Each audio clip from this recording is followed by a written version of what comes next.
So I want to talk a little bit about some of the challenges that we now face as researchers, as people interested in citizenship and media.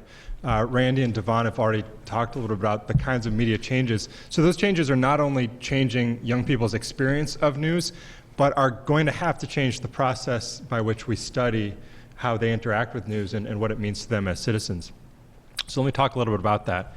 Our kind of overarching question in this area is the digital media system that youth are now inhabiting one that can support engaged young people?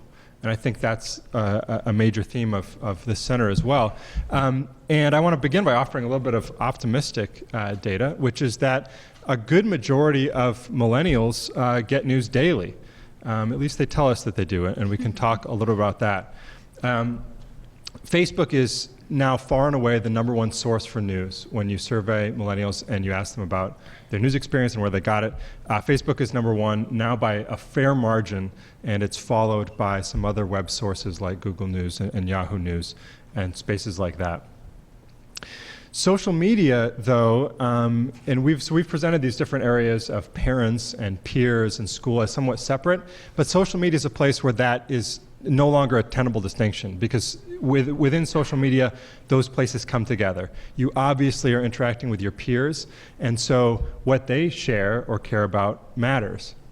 Similarly, teachers are using social media to connect with their students, and so on. So social media is not it's not one thing. It's many things that get mixed together, which adds to the complexity. And that's what we're working on trying to figure out. How do we think about and measure what's happening in these places and deal with these challenges? So let me point you in a couple of directions in terms of things we've done and mostly things we're worrying about because we're trying to deal with them. The first one is what is news? And so I just told you that API statistic of 69% of millennials getting news daily. Well, this is the ranking of the news that they were thinking of. So it was news about celebrities and music and their hobbies, traffic and weather, and these are in order. Sports, cooking, jobs, crime, sort of how to do things, news you can use. It's not till number 9 that you get to what we usually think of. When we're thinking about socialization, we're thinking about hard news. Now, some of these others clearly have a bearing on community issues, things like crime and so on. But hard news, the way that we usually think about it, is pretty low on that list. I can offer you a little bit more detail. In a survey of students that we did and looked at some of the information in their Facebook feeds, BuzzFeed was far and away the #1 source circulating through Facebook. And here are the topics, the top topics, again in order.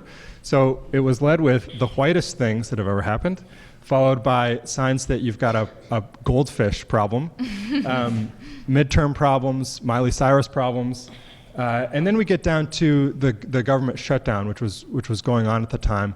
Although in this case, it's not actually about the government shutdown, it's about Arrested Development with a little bit of government shutdown detail mixed in.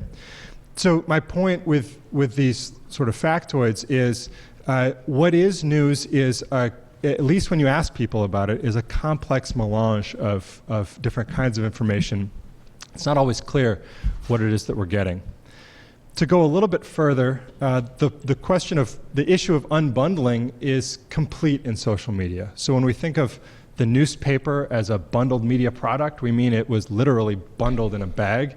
And inside that bag was your international news, your national news, your local news, your sports, your weather. It was all in one package. And as communication scholars, we often think about what was the benefit to citizens outside that 31% that Emily mentioned, who didn't care that much about international news, mostly wanted to get to the comics, but had to open up the paper and see the headline at least, and then maybe read a few lines. In social media, that doesn't happen. Unbundling is complete. You can get your stream from the New York Times or any other news outlet that is only Packers all the time, or what have you. So this raises some issues for this media landscape we're talking about, because the old media are still there. The newspapers are in Facebook. The cable news is in Facebook. The magazines, they're all still there. But they're now joined by a whole category of category crossers whose identities relative to the old sort of media scheme are not completely clear. Here's the Huffington Post, Reddit, Yahoo News, the other news aggregators, on and on. And even folks that we wouldn't really think of as news figures, but now can play a pretty interesting role in providing the kinds of information that we once thought of as news to young people. People like Barack Obama as a candidate who regularly reposts news stories, if they're favorable to him, of course, but also civic groups and so on. So the unbundling, combined with this new set of category crossers, is creating problems for our research, and they look like this. The first one is, do respondents know the differences between these things? So can we ask them, or if we ask them about news, what are they thinking of? And they're thinking about a whole lot of these. And I'm not sure that we as a field know the difference either, and that's part of the issue, that some of our conceptualization of what is news needs updating. And even if they do miraculously know the differences, can they accurately recall it? It was one thing if you regularly watched the evening news for half an hour or read the newspaper in the morning, to then be able to report to a friendly survey researcher that you'd done this action and had exposure to a particular kind of information. Now, with this multiplicity of sources coming through your newsfeed one after another, it's next to impossible to accurately recall beyond the last 10 minutes probably what it is that you were exposed to. So these are some problems for us. Let me offer some approaches that we're trying to take. And again, I'm focusing here on the news element especially. First, we're thinking about how to address the problems with surveys that I just described, the problem of not only category but also recall. How do you deal with this? One area that we're looking at is looking at digital trace data. So all of these media that we use, Facebook and Twitter and others, leave digital traces. Facebook has a record of every piece of information you ever saw, pretty much, and actually very detailed information about who sent it to you and when you saw it and whether you actually clicked on it and all kinds of data like this. So one possible solution to the problem of people being unable to probably accurately tell us would be to invite them to allow us to scan their news feed in some form to pick up what actually was in their news feed. And this offers some elegant solutions in terms of eliminating the recall problem, but also certainly ethical issues in terms of especially privacy. And it's one thing if an individual wants to share with us what was in their newsfeed, but we have to remember that those newsfeed items were created by someone else, and getting permission from them might be complicated. Oop, I'm a little ahead of myself.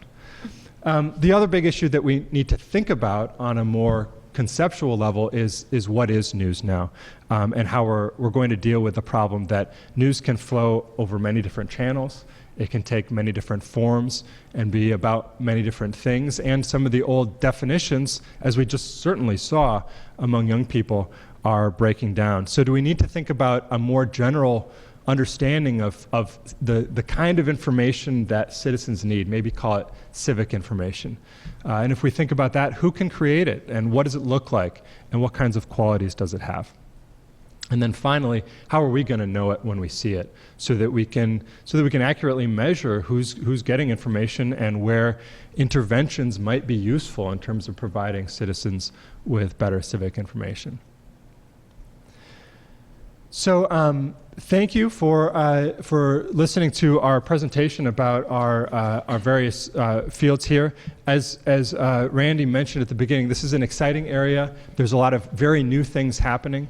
As Stephanie also said, though, there are some of the old standards. Parents and schools are still critical elements of this mix, as are peers, although they are now part of a very interesting new constellation that includes especially social media and other aspects of youth political socialization. Thank you.